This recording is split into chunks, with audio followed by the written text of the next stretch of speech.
Okay, let's dive into this. We see collisions all the time. I mean, every single day.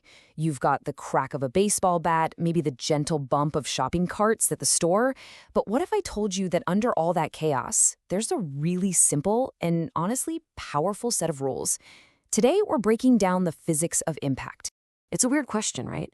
A pool break is all about precision, control, elegance, while a fender bender is just a mess. They seem like they're from completely different universes.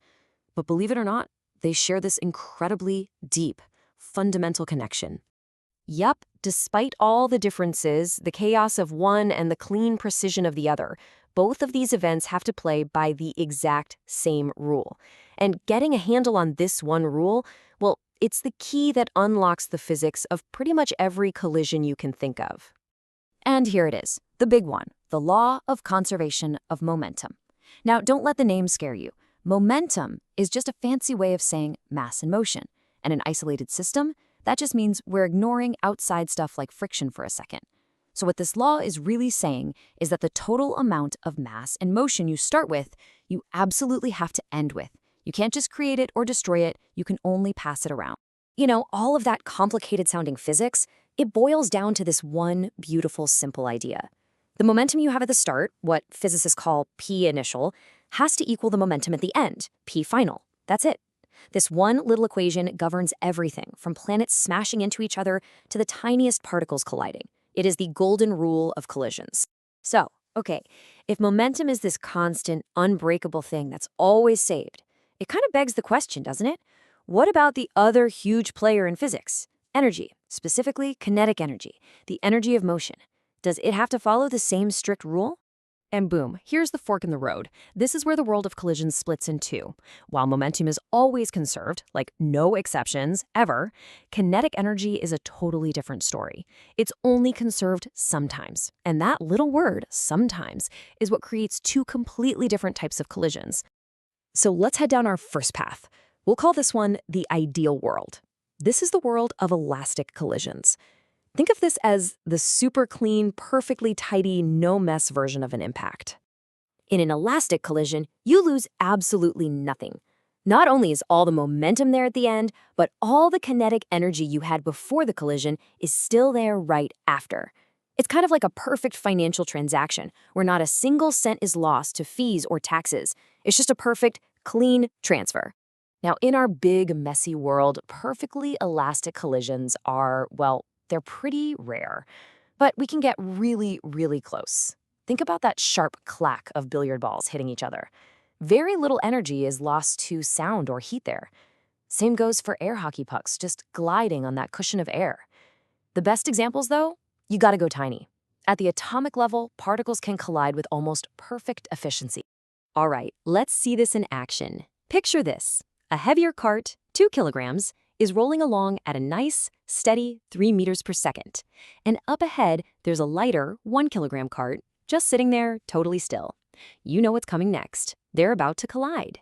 So what do you think is going to happen? Take a second and make a prediction. They hit.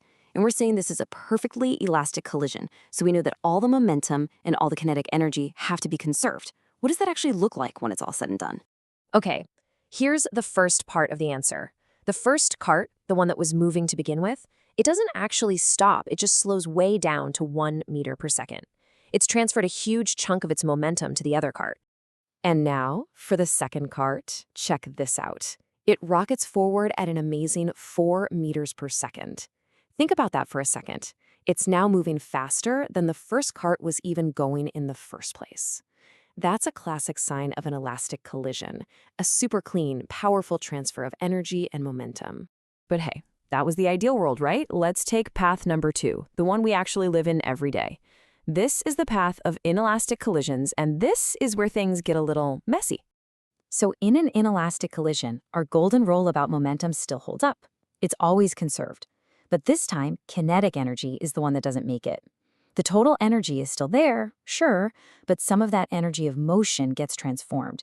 It becomes the loud bang of the crash, the heat you'd feel in the twisted metal, the force that actually crumples a car's fender. And you see these examples everywhere. A car crash is the classic one, right? You can literally see and hear the energy being transformed. a football tackle, a meteor slamming into the planet, or even just two pieces of clay hitting and sticking together. All of these are those messy, real-world impacts where kinetic energy gets turned into something else. So let's look at another scenario. You've got a car cruising at 20 meters per second, and it hits a slightly smaller parked car. And here's the key detail. They stick together. They become one single mangled mass of metal. In physics, we call this a perfectly inelastic collision. So what happens? The combined wreckage lurches forward at just 10.9 meters per second. Notice how much slower that is. That's because the initial momentum from that first car now has to move the combined mass of both cars. Momentum was conserved, but a ton of kinetic energy was just spent crunching those two cars into one. So, let's bring it all home with a little cheat sheet. When you look at any collision, momentum is your constant. It's always conserved. End of story. The big question, the thing that really defines what kind of collision you're looking at, is what happens to the kinetic energy. Is it also conserved, like with the billiard balls, or does it get transformed, like in a car crash? And this isn't just some abstract theory for a test, you know? This has massive real-world consequences. Car engineers literally designed crumple zones to make a crash as inelastic as possible. They want to convert that dangerous kinetic energy into bent metal instead of having it transfer to the people inside. And on the flip side, particle physicists analyze super-elastic collisions to figure out the fundamental nature of matter itself. Which leaves us with one final, really cool thought. That kinetic energy in a car crash, it isn't really lost. It just changes its costume. It becomes the sound energy of that horrible bang, the thermal energy that heats up all the metal, and the deformation energy that twists the steel. It's just a great reminder that in physics, energy is never truly lost. It just transforms, creating the messy, complex, and fascinating world all around us.